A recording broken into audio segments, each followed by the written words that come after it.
Hi, and welcome to this week's devotional.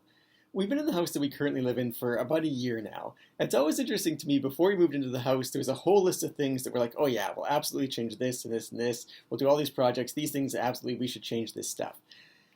But now that we've been in there about a year, there's a whole bunch of these things that I just don't really notice anymore. They just kind of become a part of how the house is. We kind of live and work around them. They're just sort of there. And it's interesting over the course of time how all kinds of things can simply become normal. They can become just how things are or how they exist. In our reading plan, we recently finished reading through Samuel and Kings. And every time I read through these books, one thing always just nails me right between the eyes is this idea of the high places. We keep hearing about this the whole way as we read through the books about the kings of Judah and the kings of Israel and how this guy followed God, but the high places remain. This guy followed God, but he didn't take down the high places. There's always the sense of, why do these guys just take down the high places? Why don't they deal with these things that are up there that just need to be dealt with?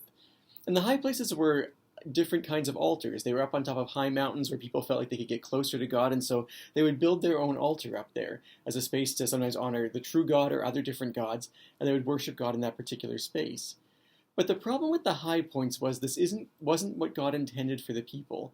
God had commanded that they would worship God together in one place, that they would come together as a community, they would have a clear understanding of this sense that He is the God of all of these people. This is the way that He wanted them to worship.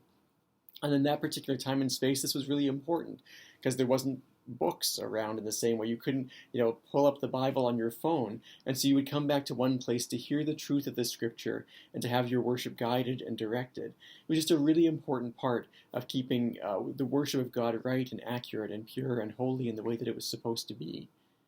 But time and time and time again, almost all of the kings, with the exception of very few, left the high places exactly where they were, probably because they were just there, and they'd been there so long, and they were so much a part of culture and space and what people did that nobody really noticed them anymore. And they just continued to go on and do the things, mostly serving God and doing the things that He wanted them to do, but not holistically and not entirely. And every time I read through these books, it really, really challenges me with the idea of what are the high places in my life?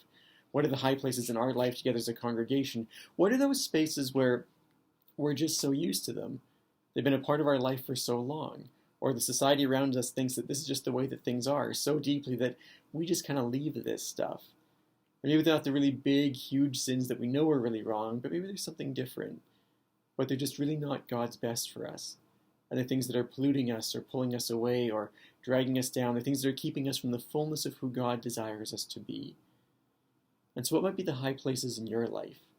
Maybe it's something like greed. Maybe it's something like materialism. Maybe it's something like gossip. Maybe it's something like malicious desires to see other people get pulled down or hurt. Maybe it's something like pride, the sense of an arrogance where you just believe that you are superior to the people around you. What are maybe those high places, those spots in your life that you kind of probably know aren't really the way that they're supposed to be, but they don't really seem like a big deal because you realize you've struggled with them for so long, and you look at the people around you and obviously they've struggled with these things for a long time as well, and no one seems to really be addressing this. And so what are these things in your heart, in your soul, in your life? So what I want to encourage all of us to do today is just to take a minute and just ask God, what are the high places in my life? What are the spaces in my life that I'm not fully surrendered to you, or I'm not really living in the wholeness of who you want me to be? And then ask Him, how do I deal with this? How do I address this? How do I take this area down so that I can be fully and wholly devoted to you? It's just so much better this way. And our lives won't tell the story of this is someone who pursued God and served Him really well, except for the fact that they didn't ever really deal with the fact that they were so greedy. Or this is someone who was passionate about Jesus, but they were just consumed by pride and they made everybody else feel inferior when they were around them. Or this was someone who really wanted to pursue Jesus, but they just wanted money so much.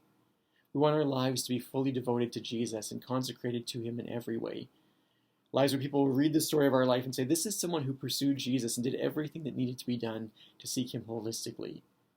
And so what might be the high places in your life that would slow you down from being able to pursue Him well? What are the areas that you're just choosing not to address? Again, take some time with God and ask Him what these things are, and then engage with Him on the journey to experience freedom in those particular areas. May God bless and strengthen and empower you as you walk this out.